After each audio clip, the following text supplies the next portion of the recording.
하나님께 크게 쓰임 받으신 우리 선교사님이십니다. 우리 손종춘 선교사님 우리 나오셔서 저희가 말씀 전해줄 텐데요. 우리 할렐루야로 우리 한의하도록 하겠습니다. 할렐루야.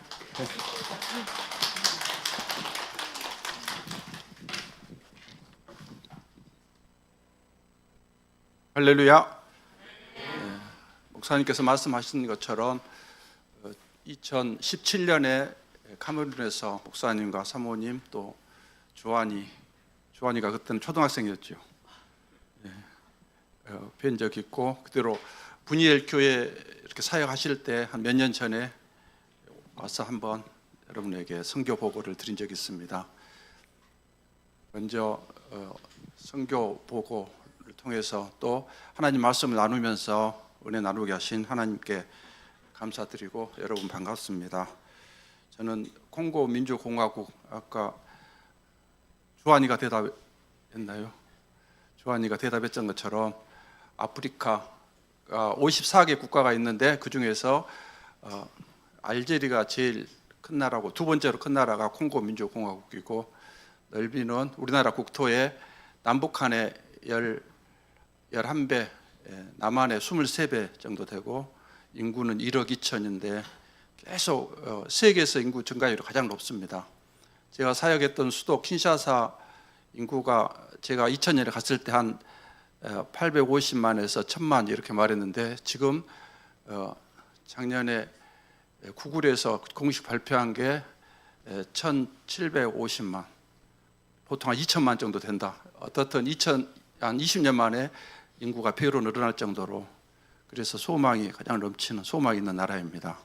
할렐루야. 우리나라는 가장 문제가 사람이 없어서 아이가 줄어들어서 문제인데 거기는 비록 살기는 힘들고 이제 사는 모습은 우리나라 1960년대 50년 1950년 6.25 이후 그 정도로 너무 어렵고 지금도 국민의 7, 80%가 하루에 한 끼 정도 겨우 먹고 새끼 먹는 게 자기들의 소원입니다. 한 10%, 15%가 새끼를 먹는데 거기 가면 가장 부러워하는 사람이 어떤 사람이냐면 이렇게 밥을 제대로 먹어갖고 배가 나온 사람, 살찐 사람, 이런 사람 계속 부러워합니다. 저 사람 어떻게 이렇게 복이 많아서 밥을 하루에 세 끼 다 먹고 살이 쪘을까? 그래서 우리나라 어떻게 하면 빠질까 이래 쓰는데 살찔까 애쓰는 그런 나라고, 그만큼 살기가 이제 경제적으로 어렵고 또 질병도 1년 내내 여름이고 말라리아가 있으니까 말라리아에 누구나 걸립니다. 저도 한 두세 번 정도 완전히 심하게 걸렸고 조금 약하게 걸리거나 수없이 걸리고, 그런데 한국 사람 같은 경우는 말라리아 걸려도 이제 치료를 받고 진단 받고 약을 먹고 심하면 주사 맞고 그러면 다 낫습니다. 그런데 그들은 가서 진료받을 돈이 없고 또 약 사 먹을 돈이 없으니까 말라리아로 수없이 어린 아이, 청소년, 청년, 장년 할 것 없이 죽어서 그들의 평균 수명이 한 50세 정도 그 정도로 되고, 또 코로나가 그전에 심했지만 그 나라 사람들은 코로나를 그렇게 무서워하지 않고 훨씬 무서워하는 게 말라리아입니다. 그거는 이제 계속되고 있고 또 내전이 계속돼서 지금 또 그 나라는 1990년대부터 내전이 심했는데 그것이 그치지 않고 계속되다가 현재는 콩고 민주공화국이 중앙아프리카에 속해 있고 적도가 지나가고 있습니다. 그리고 주변 나라들이 밑에가 앙골라, 그리고 잠비아, 부룬디, 또 루안다, 우간다, 수단, 중앙아프리카 공화국, 콩고 공화국. 콩고 공화국하고 콩고 민주공화국하고 다릅니다.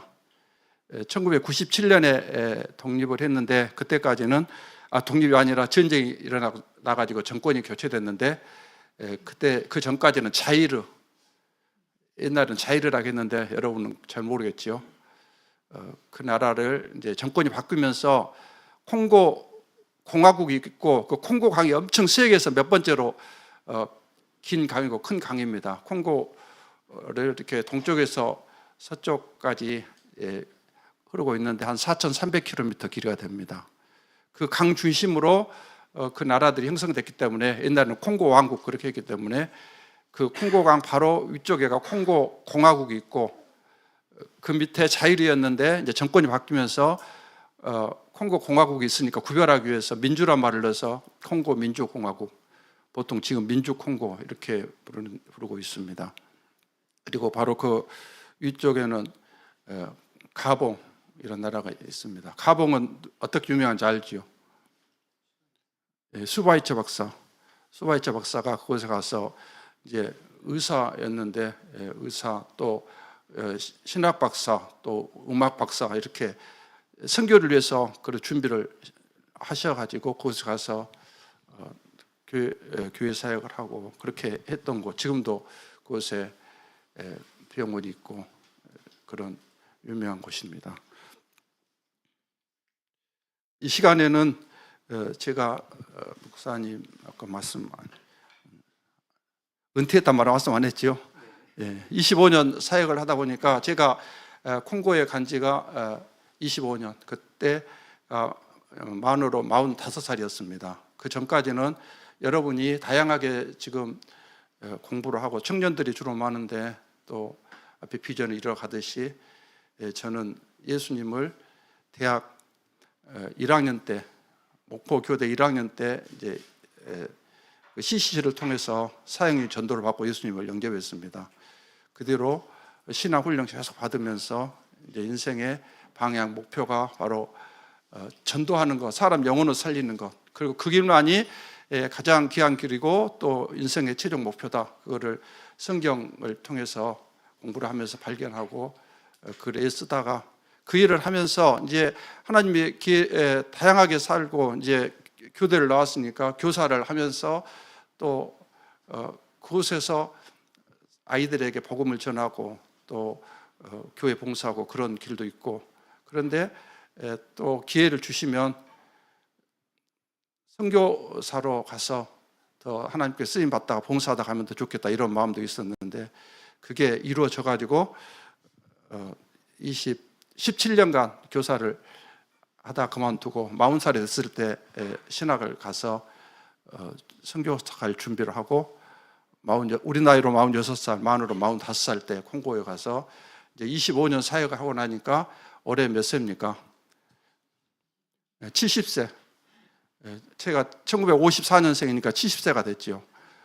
그래서 이제 보통 목사님들도 그리고 선교사들도 일반적으로 70세가 정년이니까 공식적으로 이제 총회 파송 선교사로서는 작년에 끝나서 작년 12월에 은퇴 예배를 드렸고, 그러나 앞으로 몇 년 더 살겠습니까?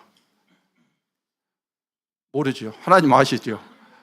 근데 일반적으로 한 70, 80 사니까 거의 다 살았고, 그래도 하나님께서 또 기회를 주시면 한 10년 더 살 수도 있고 뭐 20년 살지 그건 알 수 없지만, 몇 년이 될지 모르지만 남은 생에 변함없이 우리의 최종 목표는 하나님께 영광 돌리는데, 그거는 복음을 전하고 또 예수님을 나타내고 그런 삶을 하고 사는 것.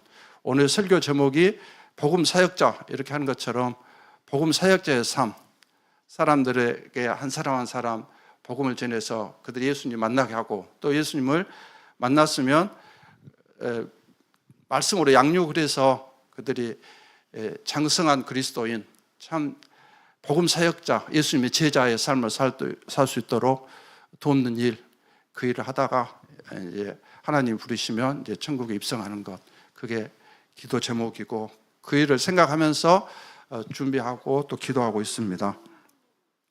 이 시간에는 먼저 말씀 이렇게 핵심적인 거 제가 하고 싶은 말씀, 빌립보서 3장 말씀으로 복음 사역자 이런 것에 대해서 좀 소개를 드리고, 마지막에 콩고 사역도 약간 소개해 드리고 이렇게 하겠습니다. 예수님께서는 지금도 추수할 것은 많되 일꾼은 적다 그러면서 추수할 일꾼을 찾고 계십니다. 그리고 하나님의 뜻은 디모데전서 2장 4절 말씀 보면, 하나님은 모든 사람이 구원을 받으며 진리를 아는 데 이르기를 원하시느니라. 우리가 하나님의 뜻대로 살겠습니다 이렇게 보통 말하는데, 하나님의 뜻은 무엇이겠습니까? 모든 사람이 구원을 받는 것, 그러니까 하나님의 자녀가 되는 것, 예수님 믿어서 구원받는 것, 그게 하나님의 뜻이고, 진리이신 예수님, 또 하나님 말씀을 알아서 하나님을 바로 알고 예수님을 바로 알기를 원하시는 게 하나님 뜻이라 이렇게 말하고 있습니다. 우리의 삶의 목적은 무엇이겠습니까? 하나님께 영광 돌리는 것이죠. 하나님께 영광 돌리고 하나님을 기뻐하는 것이다. 우리가 세례 받을 때 요리문답 첫 번째 항목에 인생의 제일 된 목적이 무엇입니까? 하나님을 즐거워하고 영화롭게 하는 것입니다. 이렇게 말했듯이, 어떻게 하면 하나님이 기뻐하시고 영광을 받으시겠습니까? 요한복음 15장 8절에 너희가 열매를 많이 맺으면 아버지께서 영광을 받으실 것이요 너희는 내 제자가 되리라. 그래서 확실하게 말씀하고 있죠. 하나님께 영광 돌린다. 그거는 어떻게 하면? 열매를 많이 맺으면. 여기 포도나무 비유를 예수님이 말씀하신 데가 요한복음 15장인데, 열매를 많이 맺는다. 그 열매는 무엇이겠습니까? 그 열매는 성령의 열매. 예수님 우리가 믿으면 성령이 우리 안에 계시죠. 그래서 성령의 열매는 이제 두 종류. 우리의 내적인 열매, 갈라디아서 5장 22절 23절에 나오는 사랑, 기쁨, 화평, 오래 참음, 자비, 양성, 이런 내적인 열매, 우리 신앙이 성숙하는 것, 우리가 주님을 닮아가는 그 내적인 열매가 성령의 열매고, 또 그것으로 그쳐서는 안 됩니다. 사도행전 1장 8절에 어떻게 말씀했습니까? 오직 성령이 너에게 임하시면 너희가 권능을 받고 예루살렘과 온 유대와 사마리아와 땅끝까지 이르러 내 증인이 되리라. 그러니까 성령이 임했으면 우리가 어떻게 되냐면, 우리의 내적인 성숙은 기본이고 그것으로 끝나서는 안 되고, 예수님의 증인, 전도 열매, 복음을 전해서 복음 사역자의 삶을 살아서 그를 통해서 사람들이 예수님을 만나고 또 신앙이 자라도록 돕고, 그런 열매까지 이루어야 된다 이렇게 말씀하고 있습니다. 예수님께서 부르시는 사람은 하나님 기쁘시게 하는 사람은 어떤 사람입니까? 그냥 예수님 믿는다 이런 사람이 필요하지만, 그것을 그렇게 산다면 우리가 그냥 예수님 믿고 구원받아서 겨우 본인 신앙 겨우 유지하다가 교회 다니는 정도로 그렇게 살다가 전혀 본인의 신앙 내적인 성숙도 이루지 못하고 성령의 열매 변화되지 못하고 갈등 속에서 살고, 또 전도 열매, 영혼 구원의 열매도 없고, 그렇게 살다가 죽으면 어디 가겠습니까? 천국 가겠죠. 예수님 믿었으니까. 그러나 너무 별로 보람없는 겨우 구원받은 사람, 부끄러운 구원이란 말이 있듯이 그냥 천국 가는, 지옥 가는 것보다는 몇천 배 낫지요.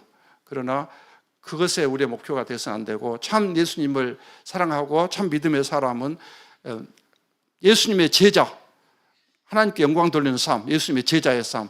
예수님의 제자는 어떤 사람입니까? 복음 사역자지요. 복음 사역자. 예수님께서 제자를 부르실 때 갈릴리 호수에서 누구를 불렀습니까? 고기 잡는 베드로와 안드레를 부르시면서 나를 따라오라, 내가 너희를 사람을 낚는 어부가 되게 하리라. 마태복음 4장 19절. 그렇게 부르신 목적이 사람 낚는 어부가 되게 하리라. 모든 제자를 부르신 목적은 사람 낚는 어부 되게 하기 위해서 예수님이 부르셨습니다. 그리고 예수님의 마지막 부탁도, 부활하신 예수님이 마태복음 28장 마지막 부분에 어땠습니까? 갈릴리에서 이제 예수님이 지시하신 산에 제자들이 모였다겠죠. 그때 너희는 가서 모든 민족을 제자로 삼아라. 그냥 머무르지 말고 가라. 어디로? 온 세계로. 온 세계는 우리가 있는 광주도 온 세계고, 또 하나님이 보내시면 다른 나라도 갈 수 있는 것이고, 어떻든 가야 되죠. 가는데 목적은 모든 민족, 우리 한국 사람뿐만 아니라 모든 민족을 제자 삼는다. 예수님 믿게 하라. 그것이고, 또 믿게 했으면 아버지, 아들과 성령 이름으로 세례를 베풀고 내가 너희에게 분부한 모든 것을 가르쳐 지키게 하라. 그래서 그들이 예수님을 받아들이게 하고, 그러면 세례를 주고, 또 말씀을 잘 가르쳐서 하나님의 예수님이 주신 약속하신 그 말씀을 지킬 수 있도록 그런 복음 사역자, 제자의 삶을 살 수 있도록 해라, 이렇게 말씀하고 있는 것을 볼 수 있습니다. 우리가 복음 사역자, 예수님의 제자의 삶을 살기 위해서는 어떤 것이 필요하겠습니까? 제가 좀 생각해 본 것이 있는데 3단계가 너무나 필요한 것 같습니다. 첫 번째는 결단, 제자의 삶을 살기로 결단하는 것, 각오, 결심, 이것이 있죠. 결단. 두 번째는 결단했으면 훈련, 결단으로 그쳐서는 안 되죠. 이제 훈련을 계속 받는 거죠. 그리고 마지막에 훈련을 받았으면 훈련 받았으니까 만족하는 것이 아니라 실천, 이제 사역, 복음을, 하나님 말씀, 천국 복음을 전하고 그들을 말씀으로 잘 세우고, 그런 일이 바로 우리가 해야 할, 우리 국내에 있든지 또 무슨 직장 생활 하든지 최종 목표는 만난 사람들에게 예수님을 이야기하고 천국 있음을 이야기하고 예수님 영접하게 하고, 영접했으면 그들을 놔두면 어린아이 신자로 머물러 있지요. 그렇게 하지 않고 양육, 그들을 잘 세워주는 그런 일을 해야 할 줄 믿습니다. 첫 번째 단계가 결단. 여기에 예수님이 제자들도 보면 마태복음 4장에 베드로 안드레를 부르실 때도 나를 따라오라, 그렇게 내가 너희를 사람 낳는 어부가 되게 하리라, 그러니까 어쨌어요? 고기 잡는 어부였는데 배를 버려두고 그들을 놔두고 예수님을 곧바로 따랐지요. 결단. 그리고 그 다음에 야고보와 요한을 만났는데 그물 순진하고 있는데 또 나를 따르라 하니까 그들도 그 배와 아버지를 버려두고 즉시 예수님을 따랐다, 이렇게 말씀하고 있는 것을 볼 수 있습니다. 바울 사도도 이렇게 예수님을 만나기 전에는 율법을 지키고 예수님 믿는 사람 핍박하는 게 그게 맞다고 그렇게 생각하다가 다메섹 그 도상, 이제 다메섹이 어딘지는 알죠. 지금으로 하면 시리아 수도가 다마스커스라 해가지고 다메섹이죠. 그쪽으로 가다가 그 가는 길에 예수님 믿는 사람 잡으러 가다가 부활하신 예수님이 나타나셔가지고 사울아 사울아 부르면서 빛이 비쳤고 그때 엎드려졌고 그때 부활하신 예수님을 만났지요. 그때 빛이 비치니까 주님 누구십니까? 그런 질문을 했죠. 나는 내가 핍박하는 예수라. 그러면서 쭉 아나니아를 만나서 어떻게 이야기해 줄 것이다, 그 이야기하고 무엇을 해야 되겠습니까? 그러니까 너는 이방인의 사도로 너를 보낸다. 해야 할 일은 바울에게도 일단은 결단, 예수님을 만나는 결단이 있었고 그 다음에 바로 이방인의 사도가 된 것이 아니라 사우디 아라비아 가서 또 한 3년 있었고 그 다음에 고향 다소에 가서 한 10년 있었고 13년 후에 어땠습니까?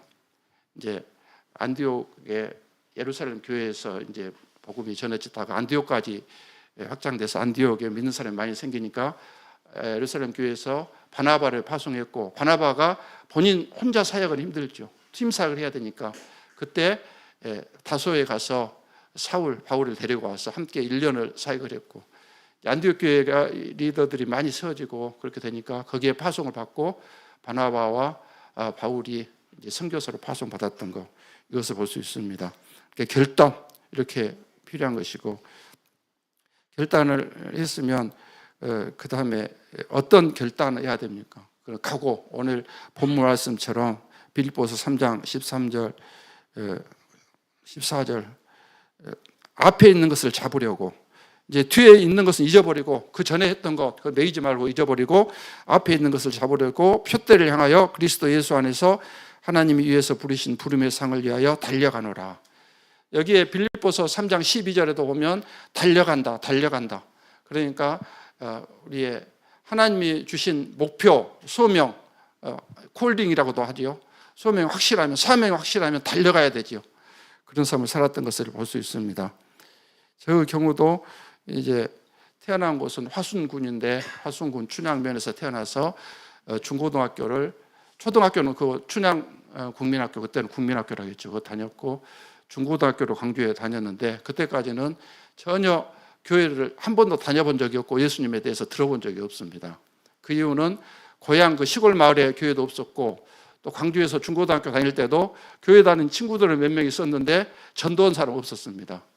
그래서 복음을 듣지 못했으니까 전도를 안 하니까 교회를 갈 수가 없지요. 그랬는데 그때 모습은 그냥 사는 거죠. 인생에 목표는 없고 영적으로 캄캄하고 뭐 그냥 먹고 살아야 되니까 그때 당시 교대 가면 교사하면 이렇게 먹고는 살겠다. 그래서 교대 간 거고 그런 모습이었는데 이제 교대 1학년 때 그때가 1973년 3월 그때 이제 처음 전도를 받고 예수님을 인격적으로 영접했습니다. 예수님을 영접하고 받아들이고 나니까 바로 변화된 것은 아니고 끊임없이 여러분이 이렇게 훈련을 목사님께 잘 받고 모임을 통해서 말씀 훈련 받는 것처럼 그곳에서도 날마다 모여서 말씀 공부하고 또 전도 훈련 받고 전도 나가고 이렇게 하는 가운데 어느 신앙이 이제 들어가니까 확실히 알게 된 것은 나의 사는 목표는 무엇인가 이렇게 뭐 교사하면서 아이들 가르치면서 평범하게 그게 그 최종 목표는 아니겠다. 어떻게 하든 최종 목표는 영혼을 구원하는 것이다. 그러니까 교사를 하든 안 하든 영혼 구원 그것이 목표였고 그 당시에 가족 가운데 믿는 사람이 전혀 없었는데 부모님이 한 60세가 넘었습니다. 그래서 부모님 전도를 위해서 계속 기도했고 그대로 놔두면 언젠가 돌아가실 텐데 지옥에 가면 안 되죠.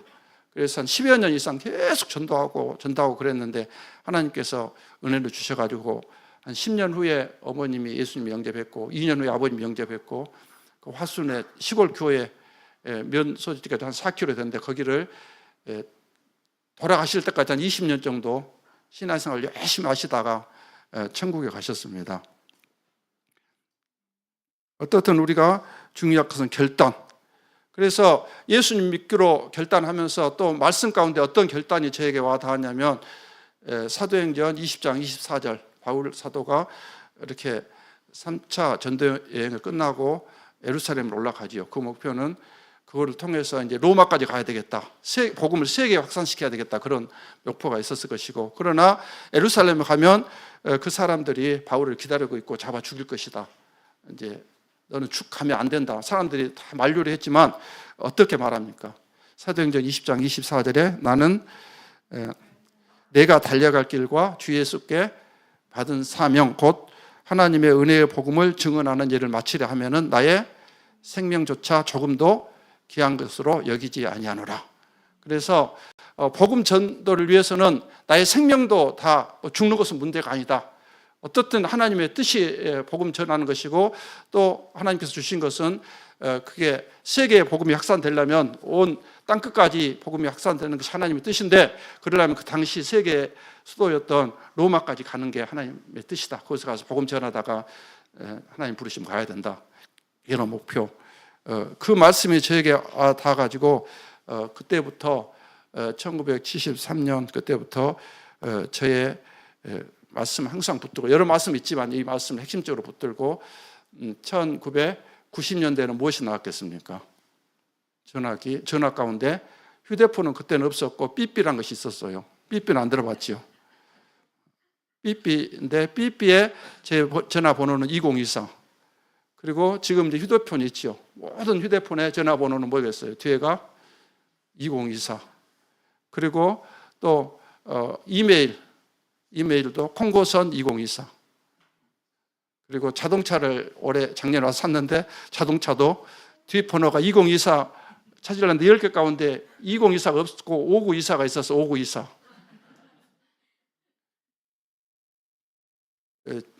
어떻든 그렇게 결단. 그래서 2024 그러면 어떤 사람은 2024년 이렇게 생각하는데 그게 아니라 사도행전 20장 24절. 아들이 한 명 있는데 아들도 의료 선교사 목표로 며느리랑 다 의사로서 지금 준비를 계속 하고 있는데 아들도 대학에 가서 의대에 가서 이제 선교 단체를 통해서 예수님을 더 깊게 만나서 평생 의료 선교사로 헌신했습니다. 그래서 아들이 붙은 말씀은 빌립보서 4장 13절. 그래서 모든 전화번호 뒤에 보면 0413, 0413. 결단, 어떻든 우리 결단, 여러분에게 중요한 결단. 시작을 안 하고 어떻게 그 다음에 갈 수가 없죠. 결단. 이제 결단하는 거. 나는 무엇을 하나님 앞에 어떻게 살겠다. 제자의 삶을 살겠다. 결단이 필요하고, 결단을 했으면 두 번째로 필요한 것은 훈련. 바로 결단했다고 해서 나 선교를 위해서 여기 말씀 공동체, 기도 공동체, 선교 공동체 이렇게 목표를 정해놓고 여러분 훈련받고 계시는데, 결단했다 해서 바로 뭐 국내든지 해외든지 선교적인 삶, 선교사적인 그런 삶을 예수 그리스도의 제자의 삶, 또 영적 하나님의 전신 갑주를 입은 그리스도 예수의 군사의 삶, 병사의 삶을 살 수 없지요. 훈련이 안 되면 전쟁에서, 영적 전쟁에서 패하게 되죠. 마귀한테 다 넘어지지요. 그렇게 마귀에 넘어지고 열매도 맺을 수 없고, 그래서 훈련 엄청 중요합니다. 빌립보서 4장 7절 8절에 디모데전서 4장 7절 8절에 망령되고 허탄한 신화를 버리고 경건에 이르도록 내 자신을 연단하라. 육체의 연단은 약간의 유익이 있으나 경건은 범사에 유익하니 금생과 내생에 약속이 있느니라. 여기서 경건에 이르도록 내 자신을 연단하라, 훈련시켜라. 이 경건은 다른 말로는 하나님 중심, 예수님 중심의 삶을 말합니다. 예수님의 중심의 삶을 계속 살 수 있도록 너를 연단하라, 늘 단련시켜라. 그런데 어떻게 단련시킵니까? 여기에 분명히 나와 있죠. 말씀, 기도, 선교. 그러니까 말씀이, 우리의 말씀은 뭐예요? 우리의 영혼의 양식이죠. 말씀 안 먹으면 우리가 밥 안 먹으면 우리가 병들고 약해지는 것처럼, 우리는 영적인 우리의 영혼은 말씀을 먹고 말씀을 읽고 말씀을 묵상하고 말씀을 깨닫고 말씀을 배우고, 그런 가운데 영적으로 강건해지는 거죠. 그래서 날마다 말씀 읽는 거.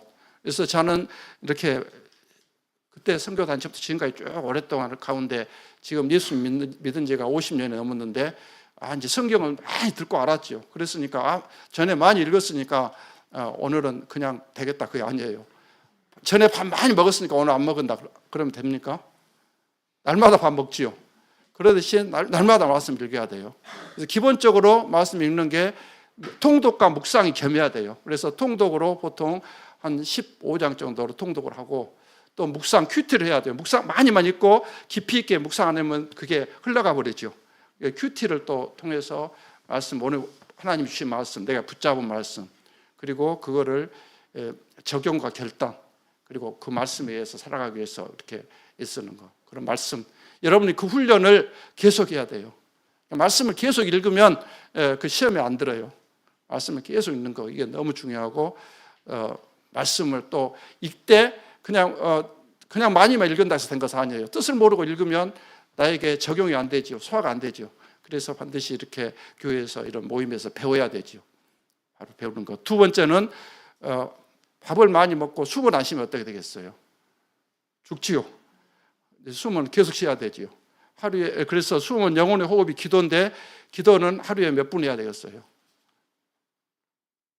계속 해야 돼요. 그냥 몇 분 하고 한 시간 기도했으니까 많이 했다. 그리고 기도 안 하면 안 되지요. 숨을 우리가 5분, 10분만 안 쉬어도 죽지요. 그러듯이 숨을 계속, 그래서 바울도 쉬지 말고 기도하라. 그러니까 숨 쉬듯이 계속. 근데 이제 깊이 있게 하루에 30분 또 1시간 이렇게 그런 기도 시간, 집중 기도가 있어야 되고, 또 이제 숨 쉬듯이 생활 가운데 눈을 감고 계속 기도할 수는 없죠. 이렇게 눈 감고 하다가 차에 부딪히니까. 그래서 눈을 뜨고라도 마음속으로 주님 주신 말씀 늘 묵상하고 대화하고 그런 기도, 호흡하듯이 이게 필요하고, 말씀과 기도를 통해서 우리의 영적인 영혼이 강건해지면 그거로 끝나면 안 돼요. 그렇게 말씀과 기도를 우리가 강건해진 목적은 뭐냐면 그런 활동, 열매를 맺게 하기 위해서, 외적인 활동을 하기 위해서. 우리가 공부를 열심히 많이 해놓으면 공부만 계속 하다가, 어떤 사람은 공부만 하다가, 시험 공부만 하다가 죽은 사람이 있죠. 그럼 의미가 없죠. 어느 정도 시험을 쳐보고 몇 번 떨어지면 다른 방향 가서 또 해야 되는데, 계속 한 가지만 공부하다가 끝까지 40, 50대까지 떨어지고 그러다가 그대로 죽는 사람은 아무 의미가 없죠. 그런 식으로 우리가 이제 실천해야 되는데, 행동으로 실천, 순종인데, 순종 가운데 핵심은 그게 선교까지 이어져야 되죠. 전도, 선교. 이렇게 해서 이런 훈련 과정, 저 경우는 훈련 과정을 19살에 대학 1학년 때 예수님 만나서 훈련을 한 26년간 45살까지 받고, 이제 그때 40살까지는 제가 17년 교사를 했는데, 교사를 하면서 또 교회 섬기면서 계속 말씀 중심으로 살았어요. 전도를 애를 쓰고. 그렇지만 문제는 CC에서 제가 훈련을 많이 받고 간사도 한 3년 하고 여러 가지 활동을 엄청 많이 했죠. 그리고 교회 생활도 엄청 열심히 하고, 그래서 아이들은 거의 만나면 한 17년 동안 한 7, 80%, 90% 가까이 다 그 아이들이 교회 나가요. 1년 지나면 계속 복음을 전하니까. 그리고 또 학교에서 신우회 만들어가지고 광주에 근무할 때도 뭐 신우회도 엄청 열심히 모이고, 또 교회 생활 열심히 하고 전도도 열심히 하고. 그렇게 하지만 문제는 실제적인 열매, 이미 믿는 사람들 통한 활동 열심히 하지만 약간 열매는 있었어요. 부모님 믿고 친척들 믿고 아이들은 거의 다 이제 교회 나가고 믿게 하고 그렇게 했지만 실제로 안 믿는 청장년 전도가 잘 안 됐어요. 그러다가 1986년에 강주에 왔는데 1990년 그때부터 이제 전도의 능력을 받았어요. 그래가지고 그때부터는 우남동에 있는 큰 무리교회라고 그때 다녔는데, 해마다 그 교회를 4년, 신학하기 전에 4년 다녔는데 해마다 50명 이상씩 전도를 했어요. 그래서 전도왕 매년. 그리고 이제 전도할 사람은 계속 늘어나요. 어떻게 늘어나냐?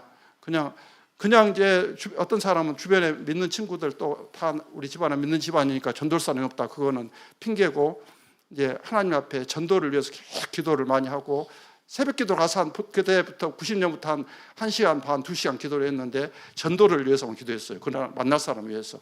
그리고 학교에 이제 집에 가서 학교를 가야 되는데 밥벌이 시간이 없으니까 그때부터 10년간 정도는 아예 아침밥을 안 먹었어요. 그 이유는 시간이 없으니까. 그리고 학교에 가서 끝나면 이제 퇴근해서 교회 가서 이제 기도하고, 이렇게 그 전에는 전도를 하려고 애는 썼지만 열매는 없었어요.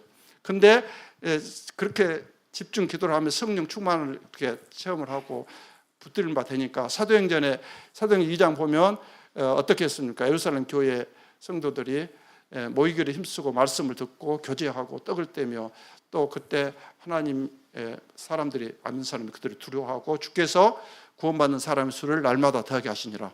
예루살렘 교회는 지금 같은 상황이 아니에요. 예수님 믿는다 하면 잡혀가고 죽임을 당하고 그렇게 핍박이 심한 그런 어려운 상황이었지만 어땠어요? 그들을 통해서 복음이 확산됐지요.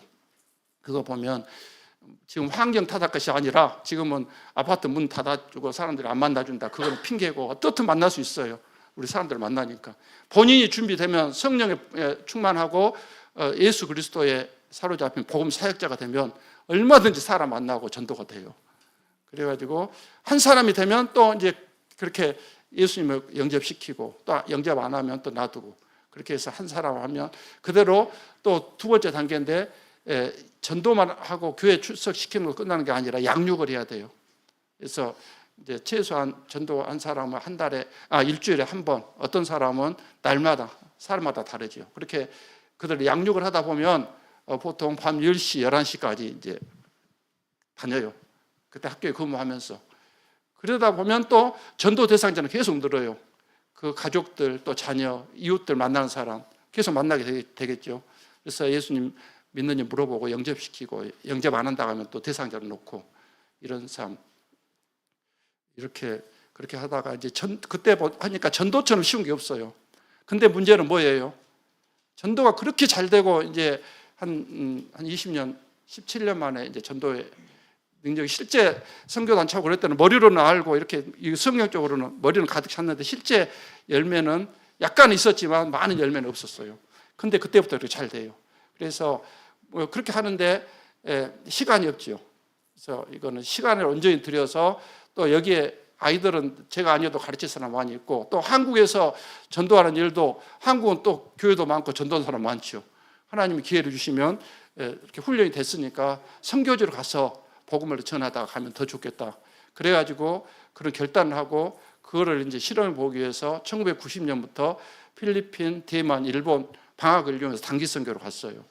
가서 이렇게 전도를 해보니까 언어는 이제 기본 해야만 배우고 하니까 잘 안 되죠. 그러나 열매는 풍성해요.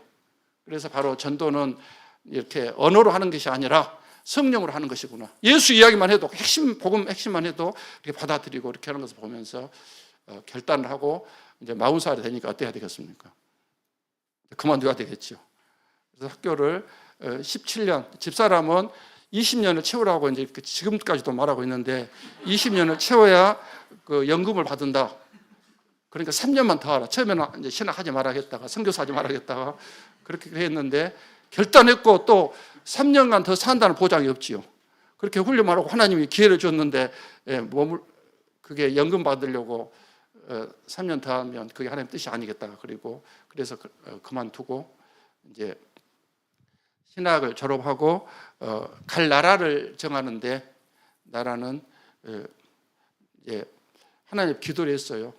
나라가 정해진 것은 아니지요.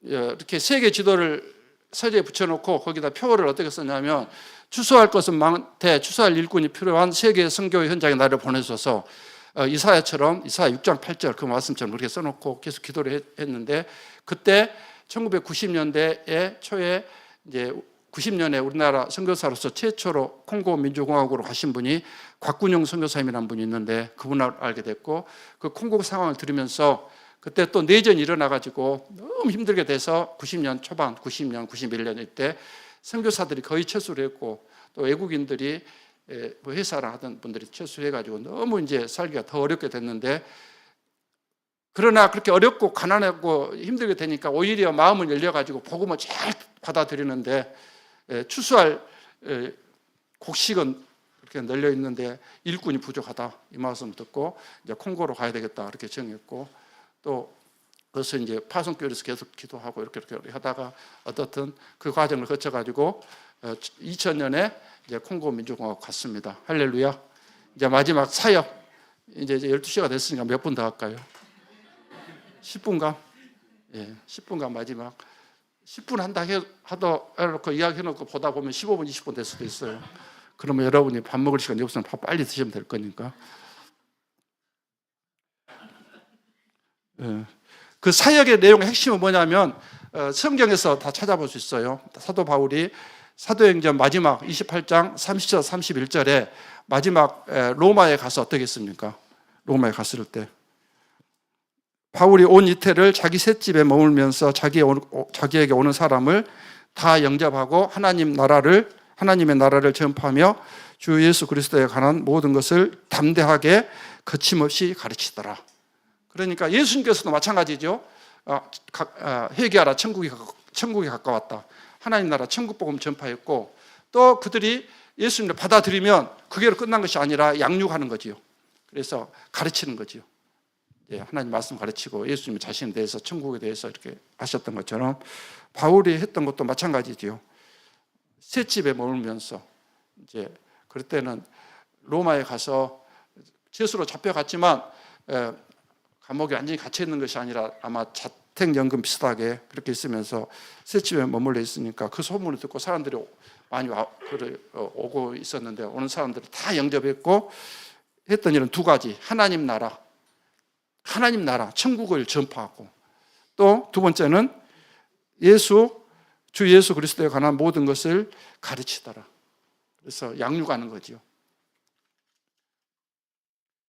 제가 2000년 3월에 콩고에 가서 이제 처음에 6개월은 먼저 가셨던 곽군용 선교사님이 개척한 교회에 다니면서 좀 적응 기간을 가졌고 적응 훈련 또 언어는 계속 거기는 벨기에 식민통 치료 받아가지고 불어를 사용하고 있는데 불어권이지만 또 거기에 언어 이제 각 종족이 450 종족이 되니까 언어가 한 50까지 돼요. 그리고 각 지역마다 자기들 언어가 있고 거기는 수도에서는 링갈라어라고 글을 쓰고 있고 그러니까 링갈라어도 그렇지만 기본적으로 불어를 배워야지 그 나라 전체적으로 통하니까 불어를 공부를 했고 그런 상태였고 또 콩고를 선택한 이유는 아프리카가 54개 국가가 있는데 그중에 불어를 공용어로 사용하고 있는 나라가 24개 국가 제일 많아요.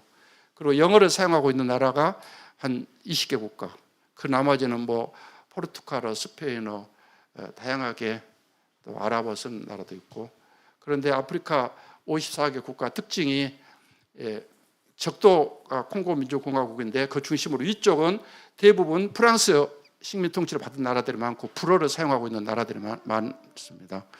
그 나라 대표적인 게 뭐 티니지, 알제리 이런 나라, 또 모리타니아, 부르키나파소, 또 카메룬은 이제 불어 영어도 사용하고 있고, 그 다음에 뭐 세네갈이라든가 대부분 그 나라들은 불어권 나라들이 콩고 밑으로는 마다가스카르만 불어, 또 부룬디까지 그렇게 있고 대부분 북쪽에가 불어권인데 특징이 이슬람이 강한 나라들.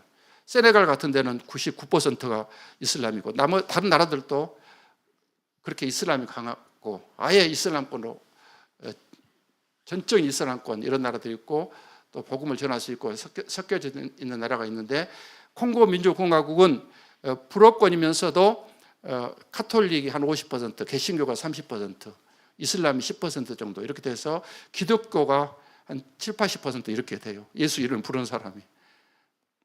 그래서 이 전략적으로 이제 그런데 그 이슬람은 계속 남아하고 있죠. 콩고도 이제 이슬람이 계속 더 늘어나고 있고. 그런데 어떻든 예수 이름을 부르는 기독교권인데 그러면서도 그들이 문제는 그러니까 아예 이제 불교라든가 뭐 이슬람 국가에서는 예수 이름을 구주인지를 알지도 못한 사람, 듣지도 못한 사람이 많으니까 그게 목표고 예수 영접시키고 그게 이제 우선 단계인데 콩고는 대부분 믿는 사람이 그렇게 많아요. 듣기는 많이 했고 그런데도 실제로는 그들의 삶의 모습은 성경적인 기독교 또 뭐 선교적인 삶 그게 아니고 너무 가난하니까 예수 믿고 또 부자 되어 보고 또 어떤 취직돼 가지고 어떤 뇌물 많이 받아서 뭐 돈 벌어 볼까 또 신유 은사를 통해서 병 나아 볼까 이런 위주 기복신앙이고 또 그건 기적을 바라는 그런 중심이죠. 그러니까 나라가 그렇게 지하 자원이 세계에서 제일 많고 그렇게 큰 나라인데도 그렇게 가난한 거고 부패되어 있으니까 그 이유는 예수님 믿는 사람 많은데 실제로 믿는 것은 아니죠. 실제로 제대로 그냥 예수 믿고 천국은 갈 사람 많이 있겠지만 예수님 제자의 삶을 사는 사람은 극소수이기 때문에 그들은 이제 받아들이는 일단 잘하니까 그들을 훈련시켜서 제자 양육을 해서 그 불어권 아프리카에 같은 아프리카 사람이고 같은 언어를 쓰는 콩고 사람들을 파송하는 게 그게 효과적이었다. 그래서 그 선교 전략을 그렇게 세우고 가서 6개월이 지나서 첫 번째 교회를 개척했는데 그 목표도 전도 양육 파송 그렇게 해서 바울이 새 집을 얻었듯이 거기에 수도에서 가장 변두리 이렇게 빈민촌에 가서 새 집을 하나 얻었습니다. 그래가지고 2000년 10월 15일에 창립 예배를 드렸는데 이 홀이 한 절반 정도 되는 홀이니까 한 100명 이상 못 들어가죠. 첫날 전도를 그때 날마다 가서 전도하는 거예요.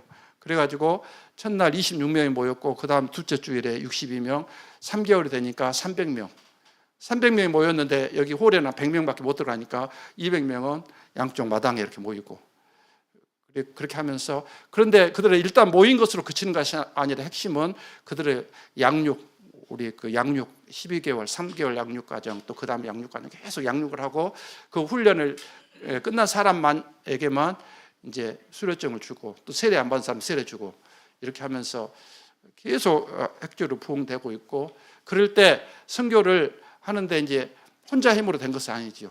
청년들 이렇게 많이 세워야 되는데 청년들을 위해서 이제 서림교회에서 단기 선교 처음에 왔던 두 자매가 20대 초반에 왔는데 1년간 있었고 그 뒤로 뭐 6개월, 1년, 2년 이런 식으로 계속 그렇게 왔고 어떤 경우는 1개월 온 경우도 있고 또 뭐 작년에 온 경우도 있고 그렇게 하면서 같이 협력해서 한 거지요. 그러다가 이제 터전을 마련해야 되겠다. 그래가지고 그곳에 가까운 곳에 이제 3,000평 1헥타 땅을 황무지를 샀습니다. 그래가지고 거기에 교회를 지었는데 땅을 샀을 때 거기에 집이 몇 채밖에 없었고 양철, 함석 낡은 것으로 원두막 몇 채만 있었는데 교회가 세워지고 나니까 그 다음에 사람들이 거기에 집을 짓기 시작해가지고 지금은 한 동이 형성됐고 마타디 동이 됐는데 거기 사람들 한 2만 명이 살고 있습니다. 그러니까 2만 명 사람들은 대부분 첫 번째 개척한 교회 나무리 교회에 한 번이라도 와봤고 또 교인들도 많고 그렇게 하면서 거기에 또 핵심 사역은 계속 이제 거기다 가다 보니까 이제 거기 사람들 새벽기도 지금부터 계속 한국식으로 새벽기도 때 말씀통도 이렇게 하고 기도하고 또 전도 같이 나가고 훈련시키고 이런 과정을 통해서 계속 세워지는 게 이제 그 중에서 이렇게 소명 있는 사람들 청년들을 신학교도 보냈는데 이제 나중에 파송해야 되니까 콩고 킨샤사에 있는 신학교 그리고 케냐 나이로비에 있는 신학교 그쪽으로 3명 보냈고 킨샤사라는 10명 보냈고 그들 가운데 졸업하고 다른 길로 나간 사람도 있고 또 남아있는 사람도 있고 또 이제 장로님들을 세웠는데 장로님 가운데 헌신해가지고 지금 목사가 되신 분도 있고 그렇게 하면서 그게 확장돼서 지금은 5개 교회가 됐고 5개 교회에 주일 이렇게 예배를 모인 수가 제 꿈이 뭐였냐면 처음 예수님 믿을 때 그렇게 전도가 힘들고 이런 거 느끼면서 하나님 저를 통해서 전혀 예수님을 듣지 못하는 사람 믿지 않은 사람이 예수님 믿는 사람 한 영혼이라도 있게 해주십시오. 그 영적 아비지요. 바울도 스승은 많대 아비는 많지 않다. 내가 너희를 복음으로 낳았다 그랬는데 그냥 이미 다 낳은 사람 믿는 사람 이렇게 하는 경우도 필요하지만 실제 전혀 예수님을 안 믿는 사람이 저를 통해서 믿는 사람이 이렇게 한 영혼이라도 이렇게 해주면 보람 있겠다 이렇게 생각했는데 한국에 있을 때도 이제 부모님 비롯해서 많은 열매가 있었지만 그곳에 가서 지금 모이는 수가 이제 주일 예배에 5개 교회에서 한 1,500명이 모이고 있어요. 지금 1,500 모이고 첫 번째 교회에서 한 600명이 모이고 있고 그렇게 하는 거 보면서 이제 또 앞으로 계속 확산되겠죠. 감사하고 그 다음에 그 나라 특징은 뭐냐면 아이들이 엄청 아이들을 많이 낳으니까 보통 한 사람이 제일 많이 낳은 사람은 이제 15명까지 낳은 사람이 있어요. 저희 나무르교회 이제 제 김혜숙 사모가 전도를 했는데 대부분 병이 심하니까 말라리아라든가 다른 병으로 많이 죽어요. 그런데 기본적으로 5, 6명 저희 세대 때 60년대 70년대 보통 6명 7명 그랬지요. 그랬듯이 그렇게 6, 7은 남아 있어요. 한 절반 정도 죽으니까 보통. 그런데 한 집은 15명인데 15명이 다 살아 있었어요. 그래가지고 그 15명을 보니까 그 부인이 2명, 3명 경우가 많은데 거기는 1명이 그렇게 낳고 또 몇 번 낳냐고 물어보니까 13번 낳대요. 13번 낳고 쌍둥이를 2번 낳고 그래가지고 15명. 그래서 그 교회에 보면 한 600명 주일날 모인다겠죠. 처음 교회 거기에 모이는데 아동부 초등학생이 한 350명 모여요. 평균 350. 청년들이 한 100에서 150. 그 다음에 나머지 어른들. 그러니까 피라미드식으로 이렇게. 그리고 성경학교를 1년에 2차례씩 하는데 성경학교 때는 몇 명 모이냐면 첫 번째 교회만 성경학교가 지금은 처음에는 800명, 1000명 하다가 지금은 늘어가지고 2300명까지 모여요. 보통 2100, 2200, 2300명. 교회는 어른들이 1000명 정도 들어가고 아이들은 1500, 2000명 들어갈 수 있어요. 크게 지어놨기 때문에. 거기에 가득 모여가지고 말씀을 듣고. 근데 그들이 그렇게 교회를 오는 이유는 집에를 가도 아예 이제 뭐 전기가 거의 안 들어오니까 시내여도 우리 산 전기가 안 들어와요. 그리고 전기 안 들어오니까 TV가 없지요. 집에 가서 학원 갈 일도 없지요. 그리고 책도 없어요. 아이들이 우리나라는 옛날에 제가 어렸을 때도 이렇게 헌책이라도 있었어요. 헌책 사고 막 그랬는데 아예 그 정부가 가난하고 뭐 지원을 안 해주고 선생님 월급도 안 주고 그렇게 하니까 아이들이 책이 없고 선생님만 책을 가지고 이렇게 칠판에다 써주면 아이들은 노트만 가져가요. 노트하고 볼펜 가서 적고 오고 수가 많으니까 조그만 학교에 오전에는 초등학교, 오후에는 중고등학교 이렇게 모여요. 학교 갔다 오면 뭐 그냥 노는 게 땅에서 뒹굴고 노는 게 할 일이에요. 더우니까 집에 들어갈 수도 없고 나무 밑에서. 그런데 교회에서 하는 게 찬양 그리고 성경 공부 그리고 뭐 컴퓨터, 불어, 영어 또 한국어 그리고 체육반을 만들어 가지고 스포츠반 만들어서 태권도, 유도, 당수도, 복싱 이런 것도 하고 그러니까 그 체육반에 태권도 배우러 온 애들만 해도 한 7, 80명 와요 매일.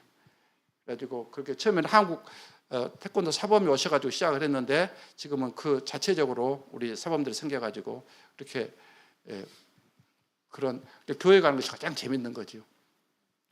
그런 일을 하고 있고 또 교회하고 그 다음에 두 번째 사역은 아이들이 학교를 못 가니까 초등학교도 선생님들 월급 안 주니까 학비를 안 내면 다 쫓아보내요. 초등학교도 못 다녀요. 그래서 지금 학교 초중고등학교 3군데 하고 있고 그 다음에 병원은 나름대로 있는데 돈이 없어서 못 가는 거죠. 진료는 못 받고 약은 못 사 먹고. 그래서 이제 2군데 진료소 하고 있고 그런 일을 위해서 가서 몇 년 후에 정부에 받은 게 비영리 법인 허락을 받았어요. 정부로부터 공식적으로 이제 종교 법인을 받아서 그 이름으로 그 이름이 풍고 사랑의 봄선교회 이렇게 해가지고 그 이름으로 학교 또 병원 뭐 교회 방송국 이런 복지 사역을 다 합법적으로 할 수 있으니까 그래서 사역을 하고 있습니다. 두 가지만 한 가지 이야기하는데 사역자 훈련시켜봐야겠죠. 그 중에서 한 명은 5개 교회 가운데 3번째 개척교회인데 거기는 풍고 수도에서 수도는 완전히 서쪽에 있고 동쪽에 구마라고 거기가 이제 노안 가까운 곳인데 그 중간에 노자라는 지역이 있어요. 계속 1990년대부터 내전이 일어나가지고 지금까지 1,000만 명 이상 죽었는데 거기에 로자라는 지역에 또 2000년, 2001년에 내전이 일어나가지고 더 이상 살 수 없으니까 로랑이라는 형제가 고등학교 막 졸업했는데 그 조카 2명 데리고 수도로 이제 피난을 왔어요. 근데 거기 한 1000km를 2달 거쳐서 가다 오다가 방군한테 잡혀 있다가 또 도망갔다가 또 해가지고 이제 거기까지 왔는데 그 로랑 형제가 그 아버지가 무슨 일을 했냐면 미국 선교사님이 그 완전 시골인데도 전에 들어와가지고 거기에서 복음을 전하는데 그 선교사님을 돕는 일을 했어요. 그래서 그 형제가 어렸을 때부터 말씀 암송이라든가 이렇게 훈련을 잘 받았어요. 근데 그 지역이나 수도에가 이단이 많으니까 아버지가 부탁하기를 킨샤사에 가서 교회 선택을 잘해라. 그런데 그때 막 2000년 초반에 왔는데 저희 교회를 개척해가지고 전도 양육 파송 이렇게 하고 있으니까 저희 라무리 교회 출석했고 훈련을 받다 보니까 준비되어 있으니까 나는 선교사로 가는데 불어권 가는데 티니지로 가야 되겠다. 그래서 티니지를 품고 선교사를 가겠다는 그런 비전을 가졌는데 티니지는 이슬람권이니까 전문인 선교사로 가야 되죠.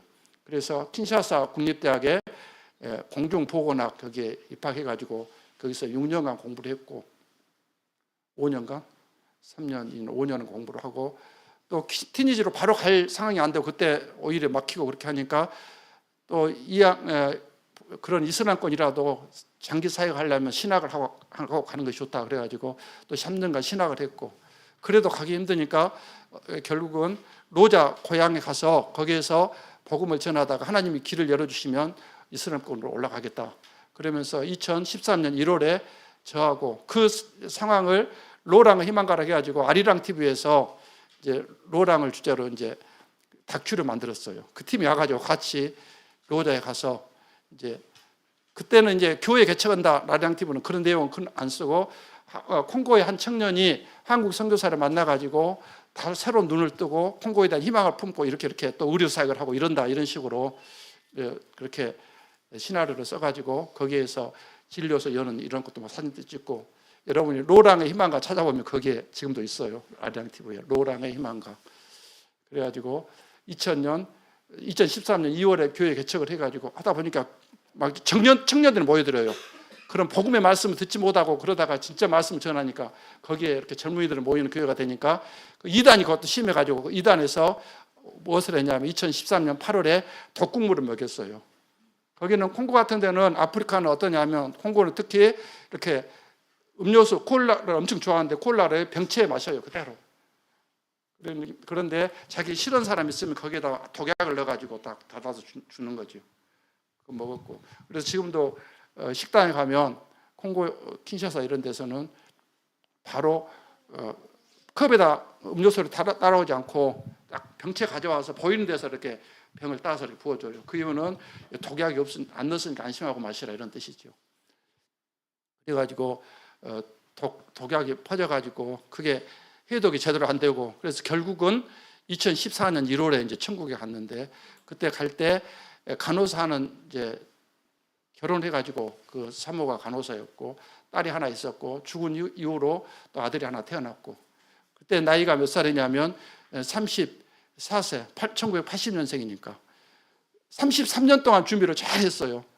그리고 엄청 실력도 뛰어나가지고 우리나라 수능 비슷한 거 있는데 그 고3 고등학교 졸업 그 수능 같은 거기에서 전국에서 4등을 했대요. 그렇게 이제 그런 형제인데 준비를 잘 하고 34년간 준비해서 튀니지 간다 했는데 못 가고 거기 가서 1년 사역하고 그렇게 갔는데 그 뒤로 한 2달 후에 가보니까 1년 만에 한 50명 이렇게 잘 모여 훈련을 잘 해가지고 모이고 있고 5명 정도 리더를 세워져 있고 그래도 이 순교자로 세운 교회니까 이 지역 이 교회를 계속 이어가게 해야 된다. 그래가지고 나중에 거기에 땅을 또 3,400평 부지를 샀고 지금은 거기 학교하고 이제 교회가 세워져서 사역하고 있고 저희 후임자로 가신 이만용 선교사님 계신데 지금 거의 방문 중이에요. 그렇게 하고 있고 또 콩고 상황에서 가장 또 대단한 것은 동쪽 지역에 루안다 가까운 곳에 고마라는 지역이 있는데 거기서 계속 내전이 일어나요. 왜 그러냐면 거기에 희귀한 자원, 뭐 우라늄, 코발트, 구리 이런 자원이 엄청 나니까 그거를 노리고 서방에서는 그거 가져가기 위해서 애를 쓰고 또 루안다가 그 반군을 지원해가지고 그걸 가져가고 막 이렇게 한다 그러면서 계속 내전이 일어나고 있는데 거기 그 내전 때문에 한국 사람들이 거의 안 가요. 근데 한 분 한국 선교사님 부부가 한 8년 전에 거기서 가셔가지고 어떤 사역 하시냐면 이런 공동체 사역을 해요. 이렇게 그래가지고 중고등학생, 대학생들을 이렇게 사명 있는 사람들을 이렇게 훈련을 시켜가지고 그 중에 부모님 허락 받은 애들을 이제 와가지고 공동체 생활하는데 한 30명이 지금 모이고 있고 그래서 그 중에서 훈련된 사람 3명은 선교사로 혼신돼 있고 그런데 얼마 전에 그 반군이 거기까지 침입해가지고 공항도 다 접수하고 뭐 주지사까지 다 이렇게 자기들이 임명하고 이렇게 됐어요. 엄청 위험해가지고 또 거기에 유엔도 엄청 많이 있는데 유엔군이라든가 다른 나라 파견한 군인들도 많이 죽고 그래서 그 선교사님은 도저히 위험해서 루안다로 지금 피난가 있어요.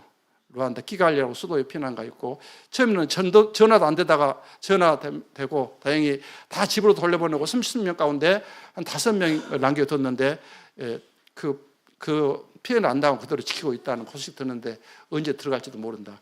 제가 작년 10월에 제가 거기서 갔거든요. 가서 이렇게 모여서 이렇게 30명 모였는데 이야기하기를 여러분 한 사람 한 사람이 이제 제가 이렇게 훈련 받아서 콩고에 품고 왔듯이 여러분 한 사람 한 사람이 각 나라의 아브라함처럼 그렇게 영적 조상이 아비가 어미가 될 수 있다. 그런 비전을 품고 그래서 30명이 아니라 30개 민족, 30개 나라가 여기 있다. 이렇게 생각하고 그렇게 하고 있었고 이제 마지막으로 제가 이제 마지막으로 오게 되는데 2, 3년 전부터 이제 후임자가 있어야 되겠죠. 그런데 선교사들이 동남아를 많이 가고 한국 선교사님들이 그리고 아프리카도 많이 오는 나라가 탄자니아, 케냐, 이번에 이집트에 한 5개월 있다 왔는데 이집트도 마찬가지예요. 또 남아공 이런 데는 한 200~300명 이상 돼요. 한국 선교사님들 엄청 모여 있어요. 그런데 콩고는 그렇게 큰 나라인데 전체가 지금 6가정 있어요. 콩고 전체. 수도회가 3가정 나머지 3가정 해가지고 한 10여 명밖에 없지요. 그 이유는 너무 어려우니까 살기 어렵고 또 너무 가난한 대신에 물가가 비싸고 지금 한인교회 한 100여 명이 수도회가 있는데 그 한인교회 20~30명 나오거든요. 오늘 보니까 수도에서도 계속 그렇게 시위가 일어나니까 위험하다고 줌 예배를 바꿨대요. 모일 수도 없고 이런 상황. 그리고 또 영어 아니고 불어니까 너무 힘들어서 배우기 어렵다. 그런 여러 가지 핑계를 대면서 거기를 안 와요. 그래가지고 후임자를 보내달라고 계속 요청을 했는데 구해지지 않았는데 그때 코로나 때 이제 이만용 선교사님이라고 인도에서 13년 사역하신 분이 잠깐 한국에 들어왔는데 그때 인도가 코로나가 심해가지고 들어갈 길이 막혔어요. 한 1년 반 정도 있는데 저희 파송교회 목사님이 제안을 했죠. 이제 선정수 선교사님은 3, 4년 후에 은퇴를 하는데 후임자로 구하고 있는데 하나님께서 길을 막으니까 그쪽 콩고로 가시면 어떠냐고 그러니까 기도해 보겠습니다. 그래가지고 한 2달 동안 기도를 열심히 했대요. 그래서 만났던 아는 목사님들이나 또 아들이 둘이 있는데 아들이나 모든 사람이 반대를 해요. 콩고는 선교사를 안 가고 이제 한국에 남아서 50대 중반 됐으니까 했으면 좋겠다 이런 사람이 많고, 가더라도 콩고는 안 갔으면 좋겠다, 다른 나라 갔으면 좋겠다. 그렇게 해서 모두 반대를 하니까 본인이 가기로 결심을 했어요. 왜 그러냐면 여호수아 갈렙을 생각하면서. 근데 그분이 준비가 잘 돼가지고 그랬고, 원래 두 분이 다 신학을 했는데 사모님이 목표가 뭐냐면 아프리카 선교사였대요. 그러면서 신학교에서 만나가지고 프로포즈 할 때 목사님한테 받을 때 선교사 하겠냐고 그러니까 결혼할 욕심 하겠다 그랬대요. 근데 실상은 이제 국내 목회였어요. 그러다가 10여 년 국내 그렇게 목회하다가 어떻든 이제 인도로 가게 됐고, 인도에서 13년 했는데 저보다 나이가 13살이 어려요. 67년생이니까. 13년 인도에서 하고 또 콩고에서 13년 하겠죠. 그래서 하나님께서 그렇게 인도하셔서 그분이 엄청 준비된 선교사님이어가지고, 저는 이제 아날로그식으로 했는데 그분은 디지털, 완전 이렇게 뭐 PPT도 띄우고 하고 이렇게 엄청 그런 거 인터넷도 잘하고, 우리 김희양 목사님처럼 그런 신세대 가지고 지금 이제 바울이 보면 나는 심었고 아볼로는 물을 주었을 때 하나님이 잘하게 하셨다, 그 말씀처럼 제 역할이 이제 지금까지였고, 콩고에서 또 대를 이어서 이만준 선교사님 통해서 발전한 거 보면서 하나님께 감사드리고, 또 마지막으로 여러분 한 분 한 분이 기도 제목, 나는 이왕 살 때 하나님 앞에 당장 이루어지지 않더라도 기도를 할 때 예수님을 제대로 믿고 예수님의 제자의 삶, 복음 사역자의 삶을 살게 해주십시오, 그렇게 결단하시고, 또 그 결단했으면 훈련을 받고 나면 하나님이 쓰실 거예요. 그러면 지난해 봄에 어때요? 후회하겠어요, 안 하겠어요? 제가 교사를 17년 하고 그만뒀으니까 후회하겠어요, 안 하겠어요? 제 친구들은 대부분 지금 이제 교장으로 은퇴를 이미 했어요. 그래서 연금을 한 350에서 400 받아요. 그렇게 교사 연금이 엄청 많으니까. 그러니까 그 부러운 거 하나 없어요. 그게 뭐 하겠어요? 그렇게 그 사람도 그냥 먹고 그냥 사는 거고, 저도 이제 굶지 않고 먹고 살겠지요. 그런데 지금 70이 됐어도 계속 이제 이렇게 하나님께서 건강 주셔서 지금도 계속 운동하고 있고, 테니스를 계속 치거든요. 테니스 하고 있고, 뭐 하나님 또 기력을 이렇게 회복시켜 주시고, 계속 또 비전을 주시고, 그래서 앞으로 또 남은 사역도 남은 기간도 큰 사역이 아니더라도 하나님 앞에 한 영혼이 중요하니까 한 사람 한 사람 세우는 것. 그래서 지금 제가 세웠던 사람들 가운데 지나놓고 보니까 20 몇 년 지나놓고 보니까 그때 전도했던 사람인데 교회를 안 다니는 사람들이 있어요. 그래가지고 그 사람들 이제 3월 달부터 한 달에 한 번씩 그렇게 세 차례 한 사람씩 이렇게 만나서 성경 공부하기로 했어요. 그 사람을 세워주는 거. 그럼 어떻든 3명 완전히 세우는 거죠. 또 하나님이 기회 주시면 더 늘어날 수 있는 것이고, 제가 아파트에 사는데 거기에서 문흥동 거기 아파트가 다행히 계단식이 아니라 복도식이에요. 그러니까 좋지요. 왜냐하면 계단식은 답답하게 이렇게 옆에 사람밖에 만나든 못 나도 그럴 건데, 거기는 16호까지가 있으니까 계단이어가지고 엄청 만나기 좋아요. 그래가지고 사람들을 많이 만나니까, 만나면 이제 인사하면서 예수님 믿는가 물어보고, 그러다 보니까 한 10명 만났는데 그 중에 한 5명은 예수 믿는 사람은 나머지는 아직 안 믿는 사람들이다. 그럼 꼭 예수 믿으셔야 된다 그러면서 이야기하고, 그렇게 하다 보니까 전도의 문이 엄청 열려가지고, 보통 아파트 들어가기도 힘든데 거기는 오래된 아파트라 뭐 이렇게 차단기도 없고 맘대로 들어오고, 들어간 대신에 또 복도식이니까 사람들 엄청 만나게 되고, 그래서 엄청 좋지요. 그래서 이제 두 번째 기도 제목은 여러분 각자를 위한 기도. 두 번째 기도 제목은 우리 분이엘 교회가 이렇게 말씀 공동체, 기도 공동체, 선교 공동체, 여러분 또 한 사람 한 사람이 그런 예수님의 제자, 그런 선교사적인 삶을 사는 여러분이 될 수 있도록 그렇게 기도하면 좋겠습니다.